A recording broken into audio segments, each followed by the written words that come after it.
Buenos dias. That's half my Spanish. The other half is vino tinto. Thank you, Pablo. Thank you, Eduardo. It's been a great experience coming again. It's my second time to Argentina, and it's a great pleasure to speak in this splendid building. And I look forward to the comments from the representatives after my talk.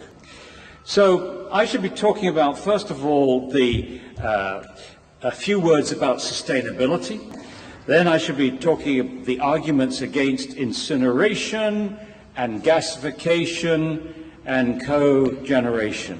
And then the positive solution, the sustainable solution, zero waste. And if I have time, I will say a few words at the end about going beyond consumerism.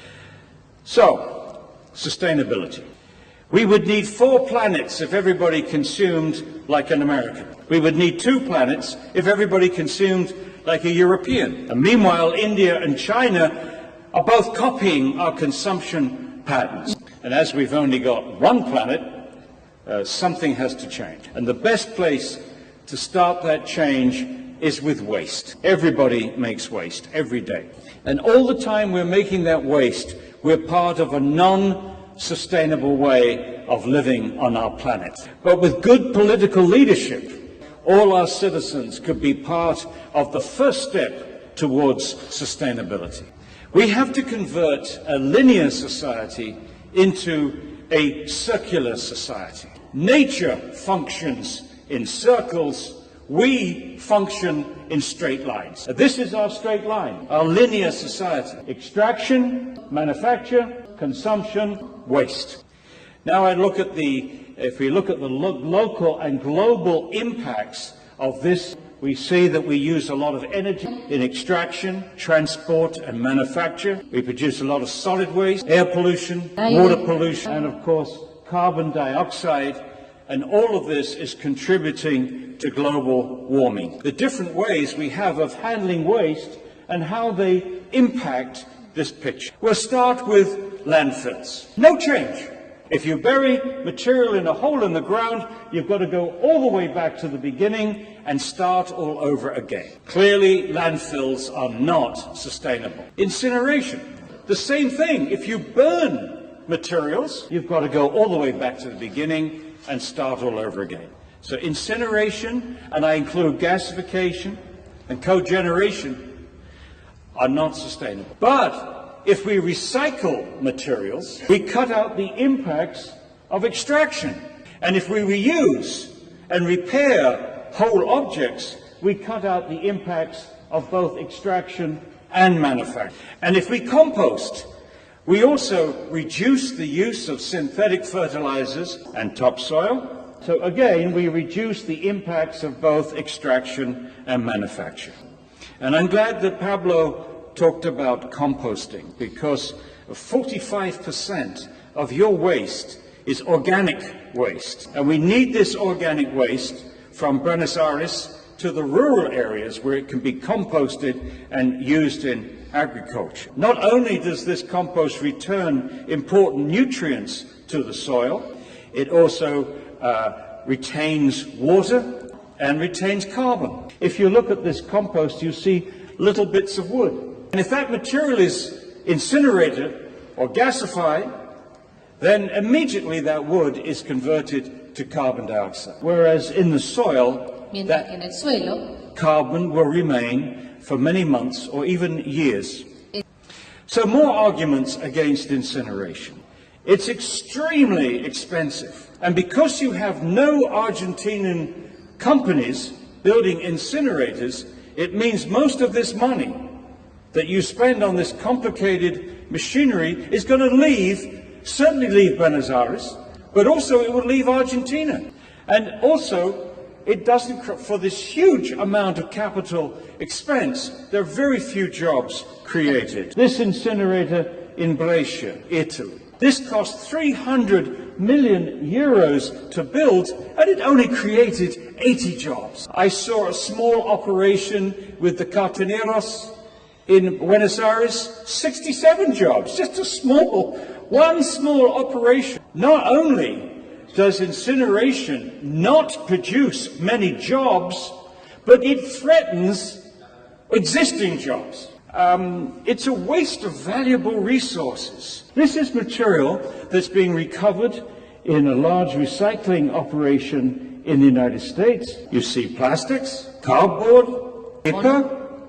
All this material is burnt and incinerated. And yet the value of this material, at least in America, even with the ups and downs of the economic situation, you see that the baseline for the value of these recyclable materials continues to climb. And we're seeing this ridiculous situation of the value of this material increasing, but communities that have built incinerators, which they have to operate for 25 years, they're trapped. They have to keep burning this material. And we're seeing in Germany, in Sweden, Netherlands, and Norway, they're having to import waste to feed their incinerator. This is material that's recovered here in Buenos Aires in one of the green centers. But we need many more than this. More jobs, more resources.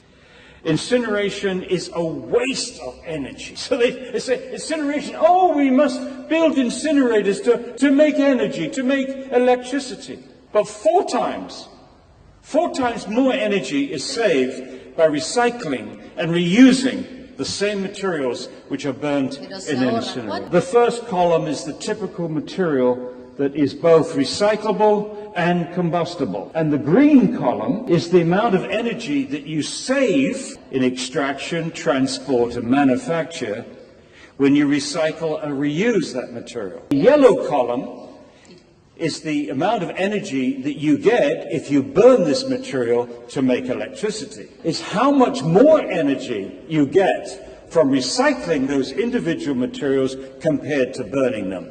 So, if you look at the one that's been boxed, PET plastic, which is the plastic of water bottles, times more energy is saved by recycling that material compared to burning it. So what you see with an incinerator is an apparent production of local energy, but a waste of energy for perhaps the national economy, but certainly the global economy. Incineration is inflexible. This is a comment from the European Director of Waste Management, Ludwig Kramer. Basically, he's saying that if you build an incinerator, you have to feed it for 20 to 30 years. When I think of the changes in waste and attitudes towards waste, in the 28 years that I've been involved, enormous changes. Se han producido cambios enormes. And now looking forward for the next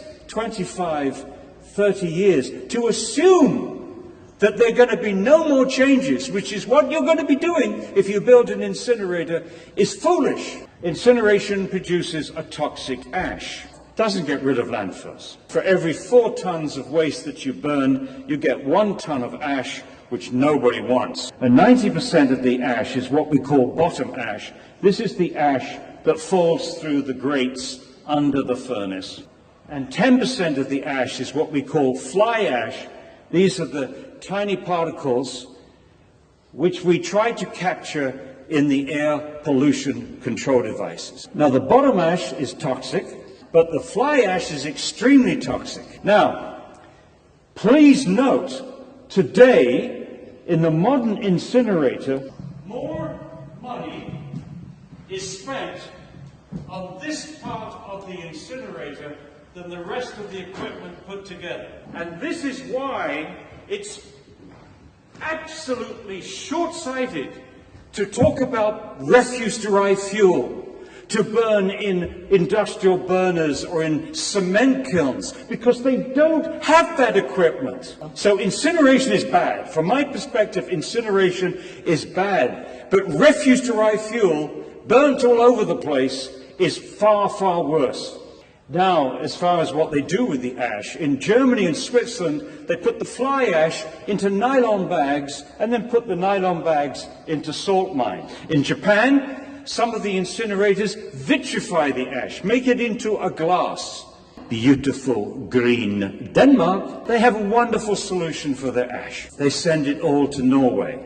In England, they put the fly ash into hazardous waste landfills. And here is one of those hazardous waste landfills that receives fly ash. And the people that live in these houses are said to the British government, this is terrible. This ash is very toxic and we're having to breathe it. It's going on our houses, on our gardens. Oh no, said the British government. This ash doesn't go beyond the boundaries of the plant, of the facility. But the citizens did their research and they found this. This is a 40-mile-an-hour roadside. And this is outside the facility. So clearly the dust is getting out of the facility. And the British government said, oh, we're sorry. Yes, you're right. It does get out. Now, incineration then doesn't get rid of landfills. What often happens is, oh, our landfills are filling up. Our landfills are filling up. We have a crisis. We have a crisis. Oh, we can solve the crisis by building a big incinerator. And then where are we going to put the ash? In the United States, we allow the bottom ash to be mixed with the fly ash before it's tested. And here is an ash landfill for combined bottom ash and fly ash. So again, incineration does not get rid of landfills. Argument 7. Incineration puts out very persistent and toxic pollutants into the air.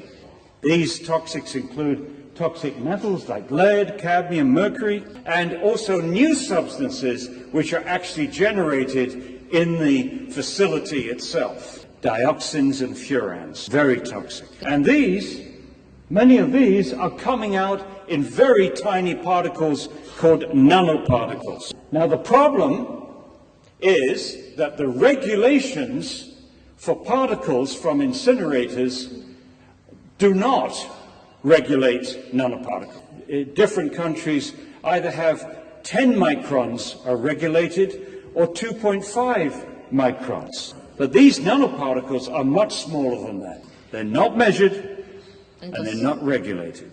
Now we know that based upon studies that have been done in the United States, there's a very strong relationship between the level of particulates in cities and the incidence of respiratory and heart disease, both sickness and death. And we know that this relationship between sickness and death and particles gets worse the smaller the particle that you measure. So we can confidently state that right now in Buenos Aires, people are being made sick and dying from particulates.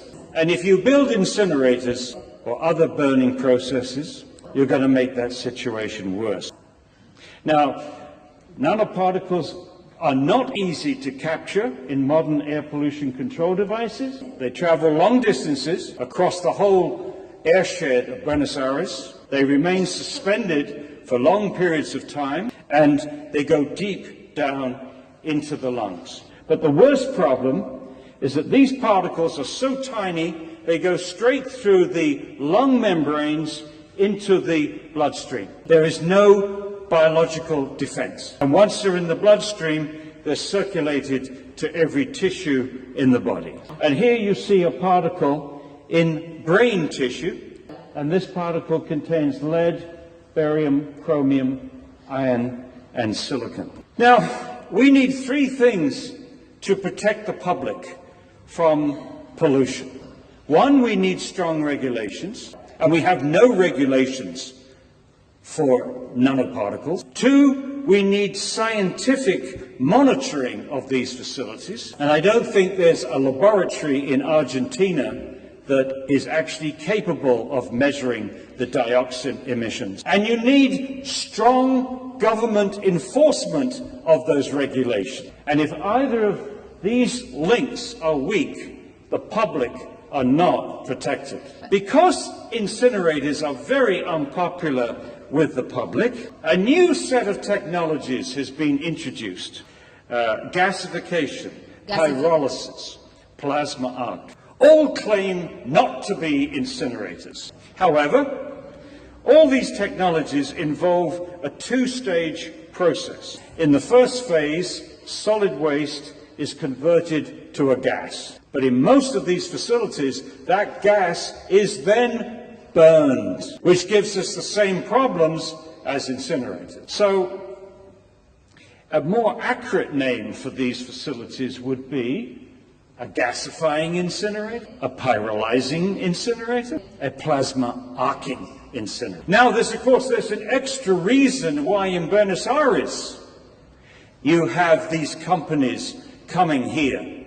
And that's because you have a ban on incineration with the zero waste law, I believe. So by pretending they're not incinerators, they're trying to come in covertly. But interestingly enough, some of the gasifying facilities that I've seen have looked just like dual chamber incinerators. A few months ago, I was in Port Hope, Ontario, and this company says we want to build a gasification plant. But here are the pictures of the technology. They show this bottom furnace, which is converting the solid to gas, and immediately above that first furnace, there's a second furnace which burns that gas. Now, I've seen this technology hundreds of times in the United States, what we called dual chamber incinerators. And many of these were built in the United States to burn hospital waste and some solid waste. But most of these, this equipment is very primitive compared to your large mass burn incinerators today. So most of these dual chambers burning municipal waste in the United States have been closed down. So it was amazing for me to see this company come in and say, oh, we've got this modern technology with not incineration, it's gasification, and then produce but this Mickey Mouse equipment. This is Mickey Mouse. And I'd like to apologize to Mickey Mouse. Now, we see then a huge difference between the PR hype and reality. Now, the following slides were taken from Green Action, which with GAIA wrote a report, Incinerators in Disguise. And they document the very, very poor track record of various gasification, pyrolysis plants and plasma arc facilities. Here are some of the claims. Pollution-free, zero emissions, proven to be safe, zero waste, a new way to recycle, waste is renewable energy, not incineration, alternative to landfill. Nearly all these statements are either untrue or gross exaggerations.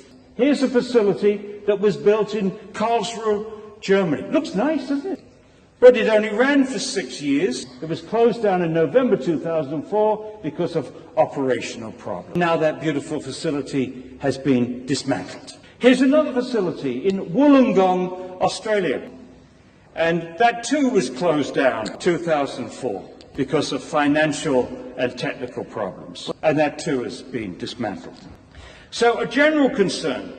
Burning or gasifying mixed waste is a very complicated process. Sadly, some communities are being tricked into accepting these companies that have little or no track record of building these plants anyway. So a key question that you have to ask, and your officials must ask, is, has the company run a plant of the proposed technology anywhere else in the world? Where are your plants operating? What are they burning? How many tons per day are they burning? Do you have emissions data to support your claims? And has this emission data been subjected to independent review? Now, when you ask those questions, what you usually find is that they haven't operated anywhere, any machine. Or if it has operated somewhere, it's been much smaller and the waste was not mixed waste. I know of no incinerator, gasifying incinerator, operating in the United States that's burning mixed municipal waste. Many proposals, but no reality. Now I want to share with you 3 views of gasification from industry. The first view is from an engineering consulting company from the UK. The second view is from a manufacturer of combustion equipment, Lurgi. And 3, a pro-incinerator engineer from Sweden. So, the engineering company. Many of the perceived benefits of gasification and pyrolysis over combustion technology, these perceptions have arisen mainly from inconsistent comparisons in the absence of quality information. Now, here's an interesting statement from Lurgi. A decision has been taken within Lurgi to discontinue marketing gasification and pyrolysis technologies for waste conversion applications. This decision has come after rigorous analysis of market requirements, technical feasibility, and economic sensitivities of gasification and pyrolysis of waste as applied by Lurgi and our competitors.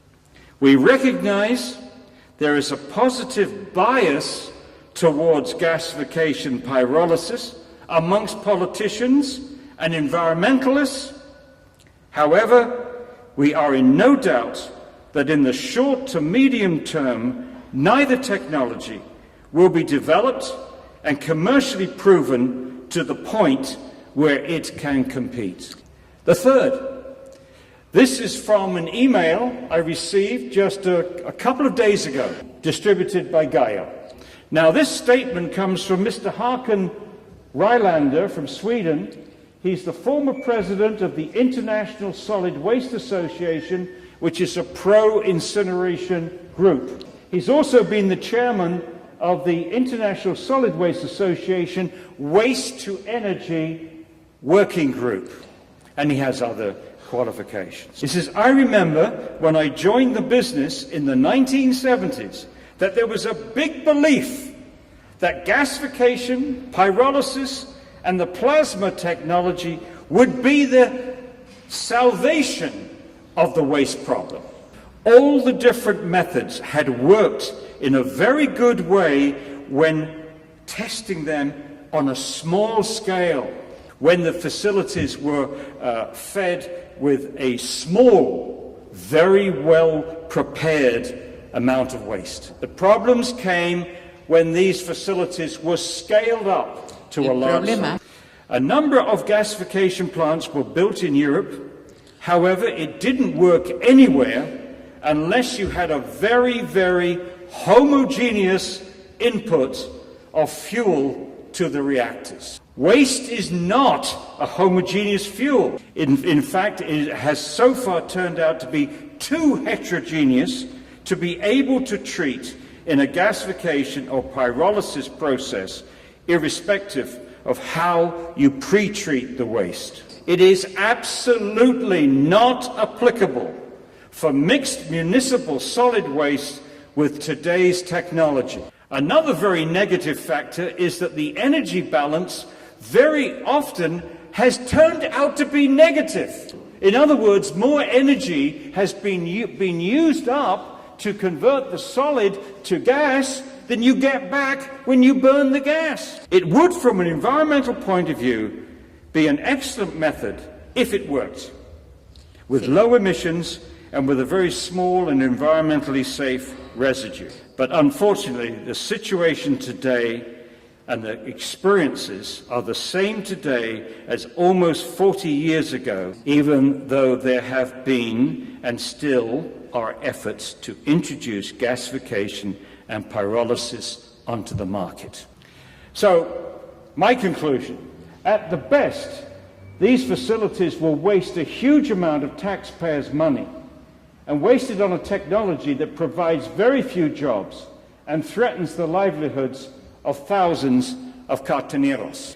At worst, they are an investment scam, which will leave the community with a giant white elephant. By an investment scam, I mean the company comes in, promises everything, gets the community to agree, sign a contract. At that point, they get investment from all over the world into this facility. They build something, it doesn't work, it's closed down. The community loses an enormous amount of money, but the principals of the company have put a lot of that money into their own pockets before they go bankrupt. So, my words to Argentina, be very, very careful. Don't be tricked. Now, even if they worked, and even if you could do it safely, and even if you found a place to put the ash that was acceptable, you still would not have made this technology either sensible or sustainable. Incineration is trying to perfect a bad idea. Our task in the 21st century is not to get better and better at destroying materials, but to stop making packaging and products that have to be destroyed. And that last statement is central to the zero waste strategy. I argue that waste is not a technological problem. It's a social problem. It's a political problem. It's not going to be solved by magic machines, but by better organization, better education, and better industrial design. And that brings us to then the zero waste strategy. Zero waste is a new direction. We have to move from the back end of waste management to the front end of resource management, better industrial design, and post-consumerism. So the three things that we need for zero waste. We need industrial responsibility at the front end, we need community responsibility at the back end, and we need good political leadership to bring these two together. So now, the 10 steps to zero waste. Source separation. These 10 things make waste. When you mix things together, you get waste. If you separate, you have resources. These are the magic machine. In Italy, they have a different system where the same trucks pick up different materials on different days. Very efficient. In Spain, in the Basque country, Hernani, they've copied the Italian method, as they call it, and they've added an interesting twist of putting hooks on the wall for each household. And here you see the mayor of Hernani showing an international conference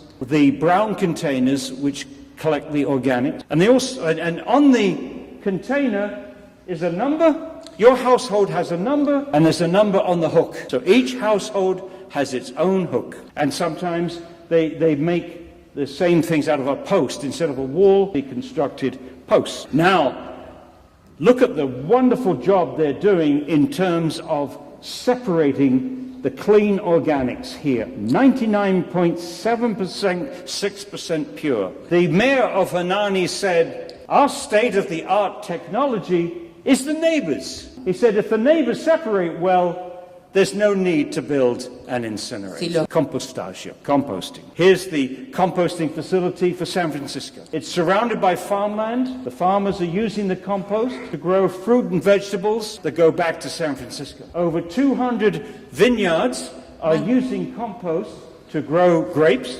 Compost not only nurtures the plants, but it is also supporting cover crops between the vines, which is fixing nitrogen and other nutrients in the soil. And these cover crops have long roots, which is also helping to suck out more carbon dioxide from the air. Since 1996, San Francisco has composted 1.2 million tons of organic waste. And that is the equivalent of removing the carbon dioxide that you would produce by all the traffic going over the Bay Bridge for 3.5 years. So one of the simplest and best ways of fighting global warming is to compost your organics. Just think of it. This one part of the waste problem is better for our cities, it's better for our farmers, and it's better for the planet. Now, in San Francisco, they know that a very important source of organic waste is going to be the restaurants. So they've done two things. They have teams which educate the kitchen workers to make sure they put the right materials in the right container. And also, it's 25% cheaper to put out these containers of clean organics compared to mixed waste. So, remembering what Pablo said, Recuerden lo que dijo Pablo. 45% is organic. You can make a dramatic difference in Buenos Aires if you were to copy these simple methods from San Francisco. Recycling. Here's the recycling facility in San Francisco. Here are the separation lines. Here you see the many people that are working there. And this company that's doing this is owned by the workers. Compare that with this scene from Buenos Aires, where you've got the cartoneros doing the same thing. Except what some of you may not realize is that now these cartoneros have some facilities to work in, which makes their work cleaner and safer. And when we visited the place, they have toilets, they have showers. So instead of wasting all this money on these big incinerators, take these people that are willing to do this kind of work, but give them better facility. It was a very, Eduardo mentioned, he said, Paul is learning when he does these trips. Yes, not only did I learn, but I was inspired when we visited the Green Center here in Buenos Aires, one of the Greens. The woman that directs this facility, employing 67 people, 23 years ago, was picking waste from the streets. Now, her daughter has graduated from university. Her son is studying music at university. So this tells us, I hope, that zero waste is not just about recovering and saving materials. It's about recovering people and saving people and giving people jobs. Reuse and repair centers. Here's one in Berkeley, California. It's an old warehouse. They are recovering furniture, appliances, lumber from deconstruction of old buildings. This is like a giant shopping mall for second-hand goods. You want a toilet? Go to San Francisco.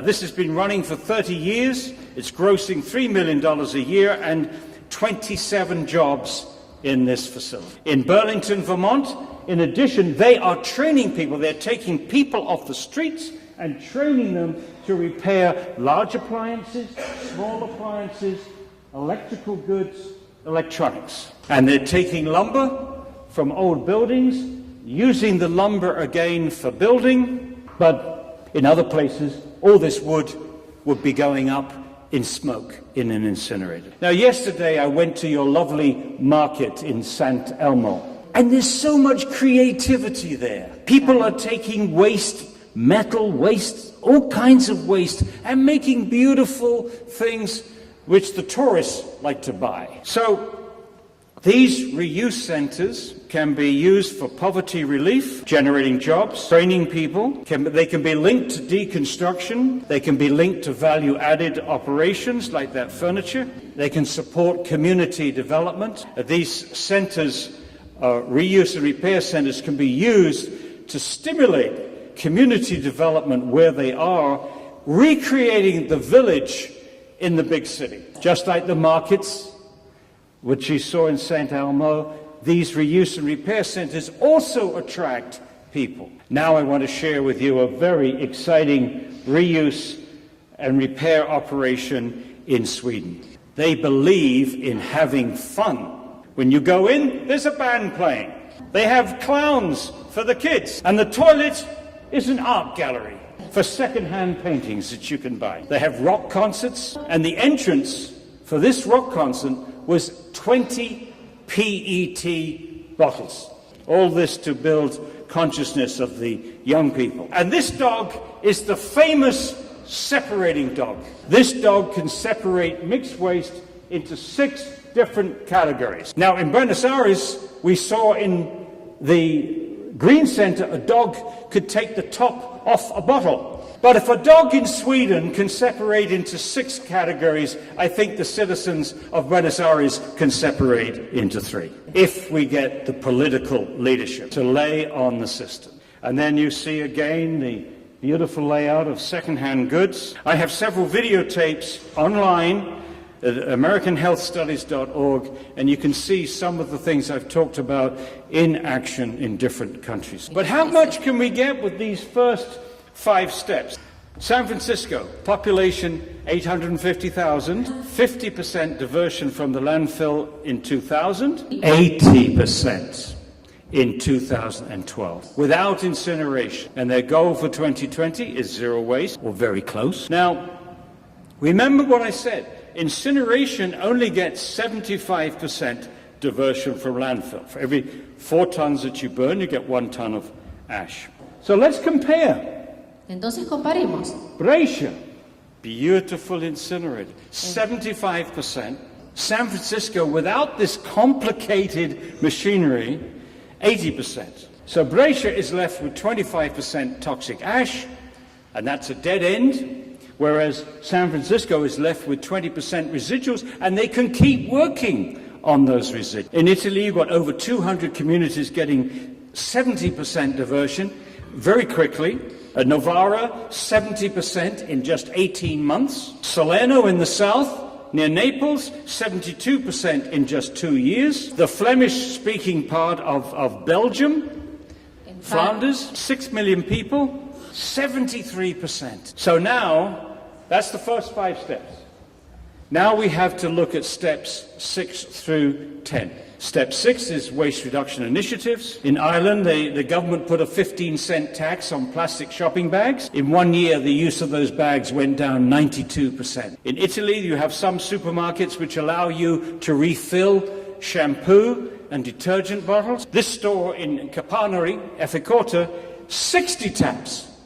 60 taps for detergent, shampoo, water, milk, beer, honey, olive oil, and no plastic. If you don't have your own reusable bag, you have to get one made of jute or cotton. And in Capanari, the first town in Italy to become zero waste, in the local schools, they've got rid of the plastic plates and knives and forks and replaced it with china and glass. And the babies are zero waste, reusable diapers. Step 7, economic incentives. The pay-by-bag system. The compostables are free, the recyclables are free, the residuals, the more you make, the more you pay. In Italy, they've been able to go from 70% diversion to 85% diversion using this pay-by-bag system. And in Ersabil in Spain, went to 86% in 7 months using the door-to-door collection and the pay-by-bag system. Now, to get closer to zero waste, we have step 8, which is the most important step. And I will deal with this in 2 parts. Part A, facility to separate the residual fraction. So they have built these in Nova Scotia in front of the landfill, and no material can go directly into the landfill. It must go into this facility first. So here is the landfill for Halifax, Nova Scotia, and here is the residual screening facility. The trucks come in here, but they can't go directly into here. Bags of mixed residuals, they're put on conveyor belts. The bags are opened, the materials are put on long conveyor belts, and well-protected workers, you notice the hearing protection, the breathing protection, the goggles, and of course they have hats and they have helmets, gloves. Okay, so these workers pull out more recyclables, more toxics like paint, household paint, but the dirty organic fraction does not get touched. This gets all the way to the end of the conveyor belt. Then it goes into this part of the building where it is shredded, put into these troughs, and then turned with this machine. It's composted for 21 days. And the object is not to produce a product to sell because it's contaminated, but to stabilize it biologically above ground so that when it goes underground, it doesn't cause the same problems. So here you see the landfill. It's much smaller than the landfill before. It's much safer than an ash landfill. But here's the second part of this operation, and that is the Zero Waste Research Center. And the point of this Zero Waste Research Center is to study the non-recyclable fraction. And we want to use local universities, professors and students to be part of this research effort. Now, this is where community responsibility and industrial responsibility come together. And the message to industry is if we can't reuse it, if we can't recycle it, if we can't compost it, industry shouldn't be making it. We need better industrial design for the 21st. So zero waste then is a combination of community responsibility, the 3 R's, reduce, reuse, recycle and compost. But for zero waste we need a 4th R, redesign. And that's industrial responsibility. And that's step 9, which is part of industrial responsibility to design for sustainability, clean production and extended producer responsibility. So if we compare incineration with zero waste, here's incineration, for which we need a toxic landfill, and here's looks like this, and here with the zero waste, the steps 1 through 7 that I've described, and then we get step 8, the separation facility, and then we have the stabilized organics going into the landfill plus the non-recyclables. But it doesn't end here. This one ends here. This one doesn't, because here's the landfill. Don't forget, in the Zero Waste Research Center, we are trying to get better industrial design to reduce, reduce, and reduce. So, summarizing, here are the 10 steps. And what I like about these 10 steps is it begins with everybody. It involves a lot of people, restaurant owners, farmers, etc. But by the time we get to step 8 and 9, we are using the brightest minds in our society, our professors, our students, our industrial designers. The first person that mentioned zero waste was the best designer in the world, Leonardo da Vinci. He said there's no such thing as waste. So here then, door-to-door collection is the key step to get to zero waste, and zero waste in turn is the key step to get to sustainability. And we need those professors and those students and those industrial designers to link zero waste with the other things that we need to do to get to sustainability. I'd like to urge you, if you possibly can, to watch the movie Trashed, which is hosted by Jeremy Irons. And keep your eyes open for the book, my book, which I've had a lot of help with, and one of them is in the audience. There she is. Cecilia Allen is part of a GAIA effort to collect all the examples of zero waste from around the world. So this title of this book is reflecting the title of that movie, Trashed. So you see the subtitle, Zero Waste Solution, Untrashing the Planet, One Community at a Time. So, to conclude, this plan is better for the economy, more jobs, more small businesses. It's better for our health, less toxics, nanoparticles. It's better for our university, more relevance, out of the ivory tower, help us to move towards a sustainable society. It's better for the planet because it's more sustainable, and it's better for our children because it offers more hope. This plan offers hope for our children and for the future. And I think it will make Buenos Aires a better place, a more beautiful place. And if you do it, I'll dance the tango. Gracias. Gracias.